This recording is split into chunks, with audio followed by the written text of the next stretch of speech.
Good morning all. आज हम पढ़ने वाले हैं प्रोडक्ट एंड ब्रांड मैनेजमेंट का topic which is concept, features and level of product. सबसे पहले मैं बताऊंगी आपको प्रोडक्ट क्या होता है। तो प्रोडक्ट क्या होता है? A product is any good, service and idea that can be offered market to satisfy needs and wants. मैंने आपको अभी डेफिनेशन पढ़ के बताई, इससे क्या आया आपको समझ में कि प्रोडक्ट क्या होता है? एक ऐसा उत्पादन जो चीज, एक ऐसी उत्पादित चीज या ऐसा जो हमने कस्टमाइज किया वो ऐसी चीज जो हमारे नीड्स को, वांट्स को, एक ऐसा गुड और एक ऐसा सर्विसेज जो हमारे नीड्स एंड वांट्स को क्या कर रहा है? पूरा कर रहा है। तो वो क्या कहलाता है? प्रोडक्ट कहलाता है। लाइक अगर हम कोई चीज की जरूरत है, हमें मान लो कोई सोप हुआ या कोई पेन हुआ या हम कॉपी हुई, जो भी हमारी जो डेली यूजेस की बेसिक नीड्स है, साथ ही साथ कुछ बड़ी नीड्स है, हमें कोई कार खरीदने की इच्छा है, हमें कोई बड़ी सी बिल्डिंग खरीदने की इच्छा है, तो ये हमारी वांट्स मीन्स इच्छाएं और नीड्स, हमारी जरूरत है, ये दोनों को सेटिस्फाई कौन करता है? प्रोडक्ट करता है, गुड्स करता है। गुड्स के थ्रू हम करते हैं, सर्विसेज के थ्रू हम करते हैं, तो ये क्या कहलाते हैं? प्रोडक्ट कहलाते हैं। वो चीज जो मार्केट में क्या क्या करने के लिए अवेलेबल है? सेल करने के लिए अवेलेबल है। सेल होके हमारे पास कस्टमर्स के पास जो है वो प्रोडक्ट आते हैं जिससे हम सेटिस्फाइड हो सकते हैं, तो ये क्या कहलाते हैं? ऐसी चीज प्रोडक्ट कहलाते हैं। मान लो कोई प्रोडक्ट है। अब प्रोडक्ट क्या होते हैं? मान लो अलग अलग ब्रांड के प्रोडक्ट है, हम कोई पेंसिल शॉप परचेज करके लाते हैं, वो परचेज पेंसिल क्या है? एक प्रोडक्ट है। क्या कर रही है वो? हमारे लिखने का काम कर रही है, हमारे नीड को पूरा कर रही है कि हम उससे लिखने का काम करते हैं या जो भी ड्राइंग बनाने का काम करते हैं, जिस चीज के लिए भी हम उसे लाए हैं, तो वो क्या कर रही है? हमारी नीड को पूरा कर रही है। अब अलग अलग तरह के वो पेंसिल अवेलेबल है मार्केट में, नटराज की अलग, अप्सरा की अलग, डॉम्स की अलग, तो ये सारे क्या है? डिफरेंट डिफरेंट टाइप के प्रोडक्ट है। डिफरेंट डिफरेंट टाइप के प्रोडक्ट नहीं है, डिफरेंट डिफरेंट टाइप के ब्रांड्स है। तो प्रोडक्ट क्या है? पेंसिल है। क्या काम करेगी? लिखने का काम करेगी। तो ये क्या हो गया? हमारे प्रोडक्ट के बारे में हो गए कि प्रोडक्ट क्या है? प्रोडक्ट एक ऐसी चीज जो हमारी नीड्स को पूरा करता है, और ब्रांड एक ऐसी चीज जिसके बहुत सारे तरह के ब्रांड के प्रोडक्ट अवेलेबल होते हैं। हम अगर कोई कॉपी खरीदने भी चाहते हैं तो अलग अलग ब्रांड की अलग अलग कॉपीज हमारे पास अवेलेबल होती है। कुछ नोटबुक्स भी बहुत बहुत अलग अलग ब्रांड की, अलग अलग पब्लिकेशंस की जो है वो अवेलेबल होती है। तो ये क्या होते हैं? हमारे प्रोडक्ट होते हैं जो नीड क्या पूरी कर रहे हैं? बुक्स की क्या, नोटबुक्स है, हम क्या नीड पूरी कर रहे हैं? लिखने का काम कर रहे हैं, उसमें नोट्स बना रहे हैं, बट वो अलग अलग ब्रांड की है, मतलब अलग अलग प्रोडक्ट क्या है? एक ही है, पर वो अगर जब अलग अलग ब्रांड के होंगे तो उसकी जो प्रॉफिट रेंजिंग है वो भी अलग अलग हो जाएगी। तो प्रोडक्ट का मेन रीजन या मेन जो चीज है वो क्या कहती है कि वो कस्टमर को फुली सेटिस्फाई करने का काम करता है। जब प्रोडक्ट रहता है वो क्या काम करने का, क्या करता है? कस्टमर को सेटिस्फाई करता है। नेक्स्ट है फीचर्स ऑफ प्रोडक्ट। अब क्या क्या फीचर्स होते हैं प्रोडक्ट के? कौन कौन से फीचर्स से प्रोडक्ट जो है वो काम करता है? फर्स्ट है टेंजिबल। टेंजिबल मीन्स एक ऐसे प्रोडक्ट मार्केट में अवेलेबल होना जो कि जिसे हम छू सकते हैं, जिसे हम देख सकते हैं, जिन्हें हम हाथों में ले सकते हैं। एक ऐसे प्रोडक्ट जो हमें सेटिस्फेक्शन के साथ साथ जो हमें, जिसे हम देख सकते हैं, छू सकते हैं, जो हमें दिखाई देते हैं, जिसको हम छूकर जो है वो खरीदे जा सकते हैं, वो क्या कहलाते हैं? टेंजिबल प्रोडक्ट कहलाते हैं। नेक्स्ट है intangible product.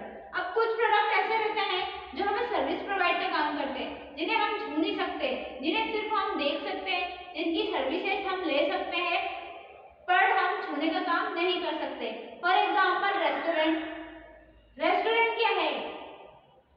Service intangible product है। इंटेंजिबल प्रोडक्ट कैसे? वो सिर्फ हमें दिखाई दे रहा है, ये रेस्टोरेंट है, उसकी सर्विसेज हम ले रहे हैं, पर वो क्या रेस्टोरेंट उठाकर हम घर ला सकते हैं?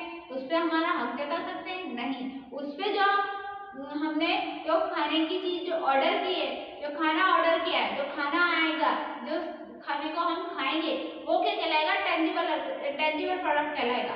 बट उसने वो रेस्टोरेंट में जो सर्विसेज उस रेस्टोरेंट ने हमें दी है, बैठने की व्यवस्था दी है, बैठने की जगह दी है, खाने की जगह टेबल वगैरह पूरा परफेक्ट दिया है, म्यूजिक फैसिलिटीज दी है, और अगर कोई एक्स्ट्रा हमें फैसिलिटी चाहिए तो वो भी दी है।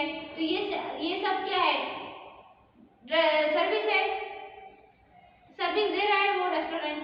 तो ये क्या कहलाते हैं, इंटेंजिबल प्रोडक्ट कहलाते हैं, ऐसे प्रोडक्ट जो हमें सर्विस देने का काम कर रहे हैं। फॉर एग्जाम्पल ट्रांसपोर्टेशन, ट्रांसपोर्टेशन भी क्या है, एक सर्विस ही है। हमें मान लो देवास से इंदौर जाना है या देवास से भोपाल जाना है, तो वो जो बसें चल रही है देवास से इंदौर तक की या इंदौर से देवास से भोपाल तक की, ये क्या कर रही है, हमें सर्विस प्रोवाइड का काम कर रही है। अब ऐसा तो नहीं उस बस को हम घर में लेकर आ सकते हैं, नहीं, तो ये क्या कर रही है, हमें सर्विस प्रोवाइड कर रही है, इससे हमारी जरूरतें पूरी हो रही है।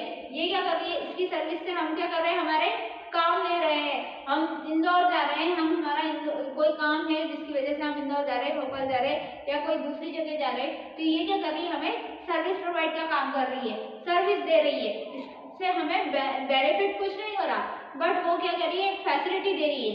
तो वो क्या कहलाते हैं, इंटेंजिबल प्रोडक्ट जो है वो कहलाते हैं।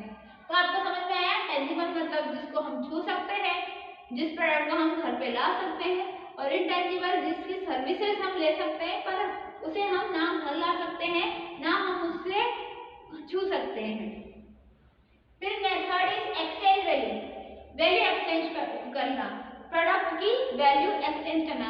हम कई बार ऐसा देखते हैं कि हमें बहुत सारे प्रोडक्ट जो है वो पसंद आ जाते हैं। मान लो हम कुछ मार्केट में कोई ड्रेस खरीदने गए या कुछ दूसरा प्रोडक्ट खरीदने गए, अब उसकी वैल्यू जो है वो बहुत हाई, कुछ ड्रेसेस की वैल्यू बहुत हाई होती है, क्वालिटी अच्छी होती है, तो उसकी जो क्वालिटी के साथ साथ उसकी जो प्राइसिंग रेट है वो भी बहुत हाई रहता है। अब हाई रेट है तो मान लो हम वो परचेस नहीं कर पा रहे हैं, और परचेस नहीं कर पा रहे तो हम क्या करते हैं, उस बायर को या जो सेल कर रहा है जिसकी वो शॉप है उसे कन्विंस करने का काम कर रहे हैं, उसे कन्विंस कर रहे हैं कि वो प्रोडक्ट जो है वो अच्छे से मतलब दे जिससे हम भी सेटिस्फाई हो और वो भी उसका भी प्रोडक्ट क्या हो, सेल हो जाए।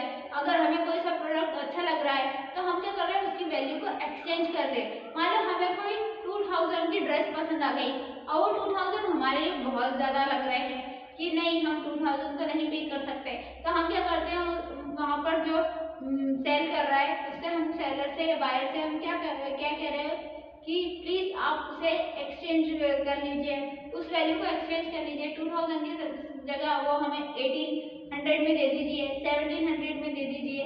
तो वो जिस अमाउंट पर कन्वेंस हुआ, जिस वैल्यू पे वो कन्वेंस हुआ, मान लो वो 1700 पे कन्वेंस हो गया, तो 1700 पे उसने आपको वो प्रोडक्ट या वो ड्रेस जो है वो दे दी। तो ये क्या हो गया, वैल्यू को हमने एक्सचेंज कर लिया। मार्केट में वो जो वैल्यू थी 2000 उसको अब हमने 1700 में खरीद लिया। इससे क्या हुआ, हम भी सेटिस्फाई हो गए, साथ ही साथ जो है उसका प्रोडक्ट भी, जो बेचने वाला है, जो बिजनेसमैन है जो बेच रहा है प्रोडक्ट को, वो भी क्या है, जो बायर कर, जो सेलर है जो सेल कर रहा है वो भी जो है वो सेटिस्फाई हो गया। तो इससे क्या हुआ, दोनों वैल्यू को क्या कर दी हमने, एक्सचेंज कर ली। जो मार्केट वैल्यू थी उससे और जो उसने बताई थी उससे, उस वैल्यू को क्या कर दिया हमने, एक्सचेंज कर दिया। तो उसे हम क्या कहेंगे, एक्सचेंज वैल्यू, ऐसी वैल्यू जिसे हमने एक्सचेंज करके प्रोडक्ट को खरीद लिया है। Fourth one is customer satisfaction. Most important thing is customer satisfaction, customer का संतुष्टि होना। जो कस्टमर आया है, जो खरीदार है, जो खरीदने आया है चीजों को, वो संतुष्ट होना बहुत जरूरी है, क्योंकि उसके संतुष्टि से ही हम ये पता लगा सकते हैं कि हमारा प्रोडक्ट जो है वो अच्छी क्वालिटी का है या नहीं है। इससे हम आगे भी चल के पता भी कर सकते हैं कि आगे वो प्रोडक्ट चलेगा या नहीं चलेगा। तो कस्टमर का सेटिस्फाई होना, मान लो हम कोई ऐसा प्रोडक्ट जो है वो कुछ समय के लिए ही चलता है और आगे जाके वो जो है वो प्रोडक्ट खराब हो गया, जब खरीद के लाया तो अच्छा चला और फिर वो क्या हो गया, 2 घंटे बाद 3 घंटे बाद वो चलना बंद कर दिया। मान लो हम कोई रेडियो स्पीकर लाए हैं, अब रेडियो स्पीकर को हम शॉप पे से लाए तो शॉप पे वो अच्छे से चल रहा था, घर लाए, घर पे भी थोड़ी देर तक वो अच्छा चला, 3-4 घंटे बाद वो ऑटोमेटिकली उसमें कुछ ना कुछ होने लग गया, वो बंद होने लग गया, उसमें कुछ खराबी आ गई। तो ये क्या हो गया, वो खराब हो गया। तो हम क्या कहेंगे, कस्टमर जो रहेगा वो क्या कहेगा, ये तो उसकी क्वालिटी अच्छी नहीं है, उसमें जो चीजें थी वो अच्छी नहीं है, तो वो रेड स्पीकर कर क्या हो गया, खराब हो गया, चलना बंद कर दिया, इसने आवाज आवाज बहुत ज्यादा वैसी हाई क्वालिटी की आ रही थी, जो हमें आवाज चाहिए थी वो वैसी आवाज थी ही नहीं। तो ये क्या हो गया, वो प्रोडक्ट पूरी तरीके से डिस्ट्रॉय हो गया, खत्म ही हो गया। तो ये क्या हो गया, कस्टमर उससे सेटिस्फाई हुआ क्या, नहीं हुआ, तो वो नेक्स्ट टाइम उस प्रोडक्ट को लेगा क्या, नहीं लेगा। तो सबसे मोस्ट इम्पोर्टेंट क्या होता है प्रोडक्ट का, कस्टमर को सेटिस्फाई करना, ऐसा प्रोडक्ट लॉन्च करना है, ऐसा प्रोडक्ट लेकर आना जिससे कस्टमर क्या हो सके, उससे ज्यादा सेटिस्फाई हो सके। अब नेक्स्ट हम बात करेंगे इम्पोर्टेंस या कंपोनेंट्स ऑफ प्रोडक्ट। तो प्रोडक्ट के कौन कौन से महत्व है या कौन कौन से कंपोनेंट से प्रोडक्ट जो है वो बनता है और किस बेसिस पे वो काम करता है। सबसे फर्स्ट है basis of all market activities. जो मार्केट प्रोडक्ट जो है मार्केट की जो एक्टिविटीज होती है सबसे पहले उसी पर बेस्ड रहता है, मार्केट की एक्टिविटीज पर प्रोडक्ट जो है वो बेस आउट रहता है। कौन सा मार्केट की एक्टिविटीज मीन्स मार्केट में कौन से प्रोडक्ट की जरूरतें हैं, कौन से प्रोडक्ट की नीड्स हैं, कौन से प्रोडक्ट जो है वो ज्यादा से ज्यादा सेल आउट हो सकते हैं, उसके नीड के अकॉर्डिंग ही प्रोडक्ट जो है मार्केट में लॉन्च होता है। मान लो अभी विंटर सीजन है, अभी कौन सा प्रोडक्ट ज्यादा से ज्यादा चल रहा होगा, वो होगा कोल्ड क्रीम। लोग कोल्ड क्रीम ज्यादा से ज्यादा परचेज करके ला रहे होंगे। तो क्या है, ये मार्केट की कंडीशन है, मार्केट की एक ऐसी कंडीशन है जिसको कि बिजनेसमैन जो है वो पूरा करने की कोशिश करेगा। वो बेस है कि मार्केट की एक्टिविटीज पर बेस रहता है। अब जो कोल्ड क्रीम है वो अभी जरूरत है, क्या हम समर सीजन में कोल्ड क्रीम को खरीदेंगे, क्या नहीं खरीदेंगे। तो अभी क्या है, उसकी मार्केट कंडीशन है। तो प्रोडक्ट क्या है, मार्केट कंडीशन पर बेस्ड रहता है, मतलब कि मार्केट में जो कंडीशन चल रही है, मान लो अभी विंटर है तो विंटर में ज्यादा से ज्यादा क्या खरीदेंगे हम, कोल्ड क्रीम। हमें पता है कि विंटर आते ही कोल्ड क्रीम जो है ज्यादा से ज्यादा सेल होने लगेंगे।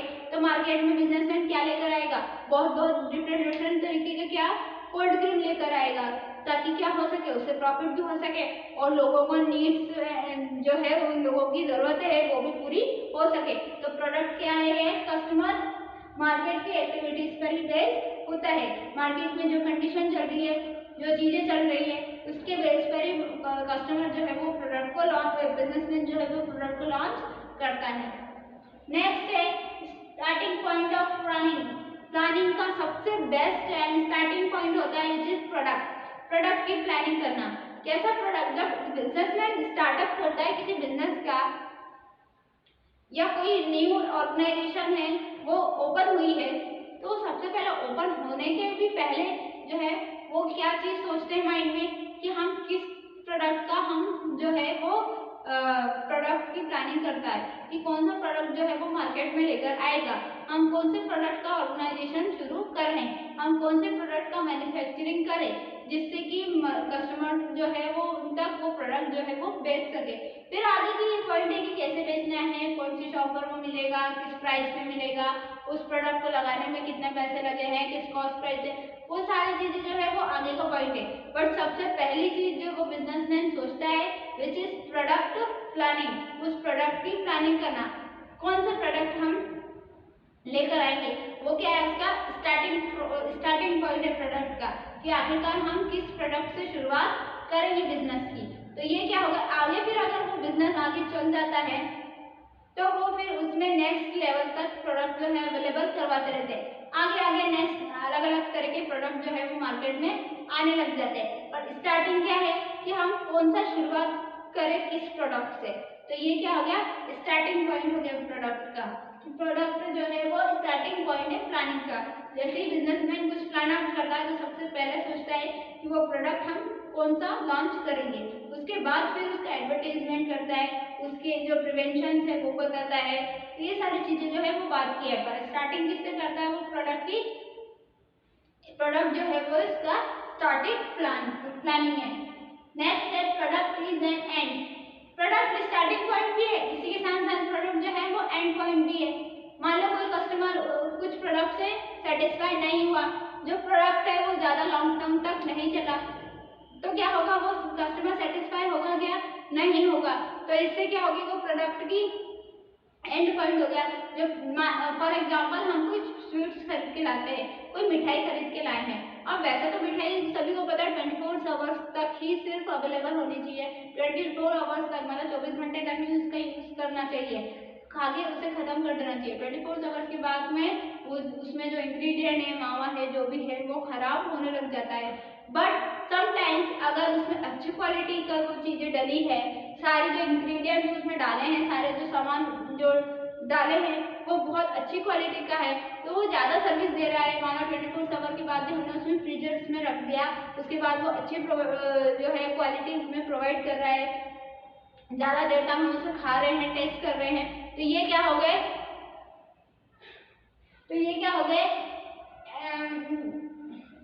उसका एंडिंग पॉइंट हो गया। ज़्यादा देर तक चल रहा है तो उसकी क्वालिटी जो है वो अच्छी है। अगर कोई प्रोडक्ट है वो 24 आवर के पहले ही खराब हो गया, कोई मिठाई है उसमें ज़्यादा अच्छे इंग्रेडिएंट जो है वो नहीं डाले थे, तो वो 24 आवर के पहले ही खराब हो गई, तो वो क्या कहलाएगी, वो एंड हो जाएगी।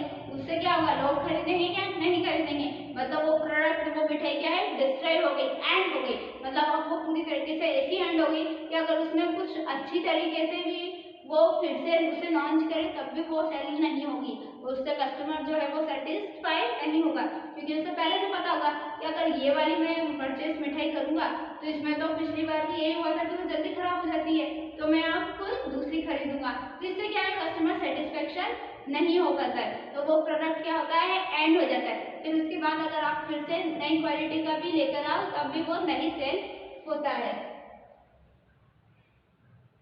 Last important is product is must. Product जो है वो बहुत जरूरी है, बिना प्रोडक्ट के कोई सी भी बिजनेस जो है वो चलता नहीं है। बिजनेस की शुरुआत ही किससे होती है, प्रोडक्ट से होती है, प्रोडक्ट से ही क्या होती है, बिजनेस की शुरुआत होती है। बिना बिजनेस की बिना प्रोडक्ट के हम कोई भी बिजनेस आगे नहीं चलाता है। हर बिजनेसमैन जो है वो कोई ना कोई प्रोडक्ट लॉन्च करता है, लाइक टाटा हुआ, अंबानी हुआ, रिलायंस हुआ, जो भी है, अदर एडिडास हुआ, ये सब क्या है, अलग अलग तो प्रोडक्ट ही तो हमें देते हैं, कुछ सर्विसेज भी देते हैं, साथ ही साथ कुछ प्रोडक्ट भी देते हैं। तो ये सब क्या है, प्रोडक्ट के ही एग्जांपल्स है कि कोई सी भी बड़ी ऑर्गेनाइजेशन हो, छोटी सी छोटी ऑर्गेनाइजेशन हो, सब किस पर डिपेंड करते हैं, प्रोडक्ट पे डिपेंड करते हैं। जो चीज है वो ज्यादा से ज्यादा बिकनी चाहिए, इसका भी कौन ध्यान रखता है, ऑर्गेनाइजेशन का बिजनेसमैन ही ध्यान रखता है कि तो प्रोडक्ट जो है वो सबसे ज्यादा जरूरी चीज है, इसलिए कहा जाता है प्रोडक्ट इज मस्ट, मतलब प्रोडक्ट उत्पादन ही बहुत ज्यादा जरूरी है। मान लो कोई हम प्रोडक्ट जो है ज्यादा, बिजनेसमैन का प्रोडक्ट जो है वो ज्यादा अच्छी क्वालिटी का है, ज्यादा से ज्यादा बिक रहा है, बट क्या हो गया, उसका खत्म हो गया, वो ऑर्गेनाइजेशन में बनना खत्म हो गया, या वो जिस चीज से बन रहा था वो बनना पूरी तरीके से खत्म हो गया, तो ये क्या कहलाएंगे कि प्रोडक्ट जो है वो पूरी तरह डिस्ट्रॉय हो गया, तो ये क्या होगा, प्रोडक्ट इज मस्ट, मतलब ज्यादा से ज्यादा चीजें जो है वो उत्पादन करना चाहिए, जिससे क्या हो सके, ज्यादा से ज्यादा लोगों की डिमांड या सेटिस्फाई वांट्स या नीड्स जो है वो पूरी तरीके से फुलफिल हो सके। नेक्स्ट है level of product. Level of product क्या होते हैं, किस लेवल पे प्रोडक्ट काम करते हैं, 5 लेवल पे प्रोडक्ट काम करते हैं। कौन कौन से 5 लेवल है, अब मैं आपको वो बताती हूँ। मैंने अभी आपको बताया कि नीड्स एंड इम्पोर्टेंस क्या होते हैं उस प्रोडक्ट के, कौन कौन से इम्पोर्टेंस प्रोडक्ट होते हैं, कैसे महत्व होते हैं प्रोडक्ट के। अब हम नेक्स्ट पढ़ते हैं लेवल ऑफ प्रोडक्ट। कितने लेवल पे प्रोडक्ट काम करता है, 5 लेवल पे प्रोडक्ट काम करता है। फर्स्ट इज कोर बेनिफिट, सबसे पहला प्रोडक्ट का इम्पोर्टेंट क्या है, बेनिफिट लेना, उस प्रोडक्ट को ऐसा तैयार करना कि ज्यादा से ज्यादा कस्टमर जो है वो बेनिफिट ले सके। इससे क्या होगा, ज्यादा से ज्यादा लोग उसे खरीदेंगे और उससे क्या है, उसका बेनिफिट लेंगे, इससे जो बिजनेसमैन है उसको भी प्रॉफिट अर्न होगा, लॉन्ग टर्म तक उसका बिजनेस जो है वो चलता रहेगा और हमारी जो नीड्स एंड वांट्स है वो भी पूरी हो सकेगी। तो कोर बेनिफिट मतलब उस प्रोडक्ट से कैसे कैसे बेनिफिट्स हम ले सकते हैं, उस प्रोडक्ट को खरीद कर लाए तो उससे क्या क्या चीजें जो है हम उससे उसकी क्या क्या विशेषताएं हैं जिसका हम उपयोग कर सकते हैं। सेकेंड है जेनेरिक प्रोडक्ट। जेनेरिक प्रोडक्ट वैसे प्रोडक्ट होते हैं जो सिर्फ हमारी संतुष्टि के लिए काम करते हैं, वो प्रोडक्ट जो सिर्फ हमारी नीड्स प्रॉपर पूरी करते हैं, उसमें और कोई इंग्रेडिएंट या और कोई चीजें मिली हुई है ही नहीं। मान लो कोई हम बाथिंग सोप मतलब कि नहाने का सामान खरीद के लाए। अब कुछ सोप जो है मार्केट में तो बहुत सारे सोप अवेलेबल है, बट हम अगर ऐसे देखा जाए तो बहुत सारे सोप ऐसे होते हैं जो हमारी सिर्फ जरूरतें पूरी कर रहे हैं। उसके अंदर वो सोप है, क्वालिटी क्या है उसकी कि वो एक सिर्फ सोप है, वो क्या करेगा, बाथिंग का काम करेगा, उसके अलावा उसमें और कोई क्वालिटी है ही नहीं। तो वो सिर्फ काम जो सिर्फ हमारी जरूरतें पूरी करते हैं, ऐसे प्रोडक्ट क्या कहलाते हैं, जेनेरिक प्रोडक्ट कहलाते हैं। जेनेरिक प्रोडक्ट जनरली हमारी सिर्फ नीड्स को जो है प्राथमिकता देते हैं, मतलब हमारी सिर्फ जरूरतें पूरी करते हैं, इसके अलावा उनमें और कोई सी इंग्रेडिएंट मिक्स नहीं होते। Second third is expected product. Expected product means ऐसे प्रोडक्ट जो मार्केट में सेल होते हैं, इनसे हम क्या एक्सपेक्ट करते हैं। बिजनेसमैन जब प्रोडक्ट को सेल करता है मार्केट में तो उसकी क्या एक्सपेक्टेशन रहते हैं, क्या एक्सपेक्टेशन रहती है कि वो जो प्रोडक्ट सेल हुआ है मार्केट में वो कितने देर तक जो है सेल हो सकता है, क्या वो लॉन्ग टर्म तक सेल होएगा, क्या वो शॉर्ट टर्म तक सेल होगा, या वो प्रोडक्ट क्वालिटी, कुछ प्रोडक्ट की क्वालिटी ऐसी होती है कि वो सिर्फ जल्दी खत्म हो जाती है। तो उसकी एक्सपेक्टेशन क्या है बिजनेसमैन की, ये पूरी किसके ऊपर डिपेंड करता है, बिजनेसमैन के ऊपर डिपेंड करता है। बिजनेसमैन जब कोई भी प्रोडक्ट जो है वो बनाता है, मैन्युफैक्चरिंग करता है, तो उसकी कुछ एक्सपेक्टेशन रहती है कि भैया अगर मैंने ये प्रोडक्ट बनाया है तो ये मार्केट में किस हद तक बिकेगा, 1 साल बिकेगा, 2 साल बिकेगा, 4 साल बिकेगा, क्या क्या एक्सपेक्टेशन है उस बिजनेसमैन की उस प्रोडक्ट को लेकर। ये क्या ऐसे प्रोडक्ट कहलाते हैं एक्सपेक्टेड प्रोडक्ट, मतलब कि जब मैन्युफैक्चरिंग हुए, जब बिका नहीं बट मैन्युफैक्चरिंग होकर तैयार हुआ है, और तो बिजनेसमैन की कुछ एक्सपेक्टेड चीजें हैं कि मतलब ये कम से कम 2 साल तक तो बिक रही चाहिए, वरना ये तो मेरे पूरा बिजनेस को लॉस दे देगा। तो ये एक्सपेक्टेशन बिजनेसमैन की होना उस प्रोडक्ट से, ऐसे प्रोडक्ट क्या कहलाते हैं, एक्सपेक्टेड प्रोडक्ट कहलाते हैं। Fourth one is augmented product. अब ऑगमेंटेड प्रोडक्ट क्या होते हैं, ऑगमेंटेड मीन्स न्यू थिंग्स के साथ उस प्रोडक्ट को मार्केट में लाना। मान लो हम मार्केट में जाते हैं तो हमें ड्रेस खरीदनी है। अब बहुत सारे मार्केट में हम जब ड्रेस खरीदने जाते हैं तो ड्रेस की तो बहुत सारी शॉप होती है, बट हमें कुछ ऐसी चीज नजर आना, कुछ ऐसा न्यू लुक दिखना जिसका कलर बहुत अच्छा हो, जिसकी कलर क्वालिटी अच्छी हो, जिसके कपड़े की क्वालिटी बहुत अच्छी हो, जिसकी क्लॉथ की क्वालिटी बहुत अच्छी हो, जिसका लुक बहुत अच्छा हो, जिसे पहनकर हमें ऐसा लगे कि नहीं ये ड्रेस तो हमें लेनी ही चाहिए, परचेस कर ही लेनी चाहिए। ऐसे ऑगमेंटेड चीज को क्या कहते हैं, ऑगमेंटेड प्रोडक्ट कहते हैं। मान लो फॉर एग्जांपल हम लोग जब ड्रेस खरीदने